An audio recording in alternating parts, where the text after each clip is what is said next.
পিরোজপুরে সরকারি আশ্রয় প্রকল্পের ১৮০টি ঘর ভেঙে পড়েছে। এতে ঝড় বৃষ্টির মধ্যে মানবেতর জীবনযাপন করছে অসহায় বাসিন্দারা। দ্রুত ঘরগুলো মেরামত করে থাকার উপযোগী করার দাবি তাদের। পিরোজপুর থেকে শেখ রিয়াজ আহমেদ নাহিদের পাঠানো তথ্যচিত্রে বিস্তারিত জানাচ্ছেন আব্দুল হামিদ। পিরোজপুরের ইন্দুরকানী উপজেলার সাইদখালী চরের সরকারি আশ্রয়ন প্রকল্পের ঘরগুলো দীর্ঘদিন মেরামত না করায় পরিত্যক্ত হয়ে ভুতুরে গ্রামে পরিণত হয়েছে। গৃহহীন মানুষের আশ্রয়ের জন্য ২০০৬ সালে সাইদখালী চরে বাংলাদেশ নৌবাহিনীর তত্ত্বাবধানে ১৮০টি ঘর নির্মাণ করে দেন তৎকালীন সংসদ সদস্য মাওলানা দেলাওয়ার হোসেন সাইদি। ২০০৭ সালে ঘূর্ণিঝড় সিডরের প্রথম ক্ষতিগ্রস্ত হয় ঘরগুলো। এরপর এক যুগের বেশি সময় পেরিয়ে গেলেও তা আর মেরামত করা হয়নি।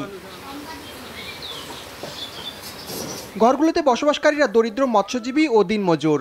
নুন আনতে পান্তা ফুরোয় এসব মানুষের। তাদের পক্ষে ঘর সংস্কার কিংবা নির্মাণ কোনোটিই সম্ভব নয়। সমস্যায় আমাকে ওই কাগজ দিয়ে আমরা থাকতে পারতেছি না।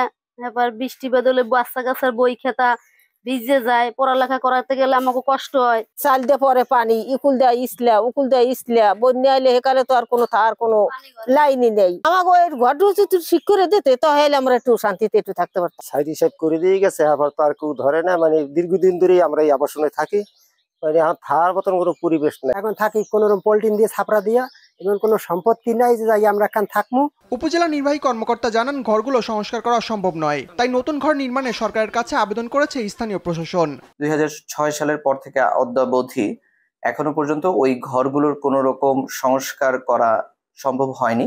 আমাদের আশ্রয়ন প্রকল্প ২ বরাবর ঘর বরাদ্দ পাওয়ার জন্য লিখেছি এবং আমরা যোগাযোগ রাখছি। আশা করছি যে অতি দ্রুতই আমরা ঘর বরাদ্দ পাওয়ার সাপেক্ষে আমরা সেই ঘরগুলো পুনর্নির্মাণ করা সম্ভব হবে। জরুরি ভিত্তিতে ঘরগুলো মেরামত বা নতুন ঘর তৈরি না করলে একদিকে বাসিন্দারা আশ্রয়হীন হয়ে পড়বে, অন্যদিকে বেদখল হবে সরকারি সম্পত্তি।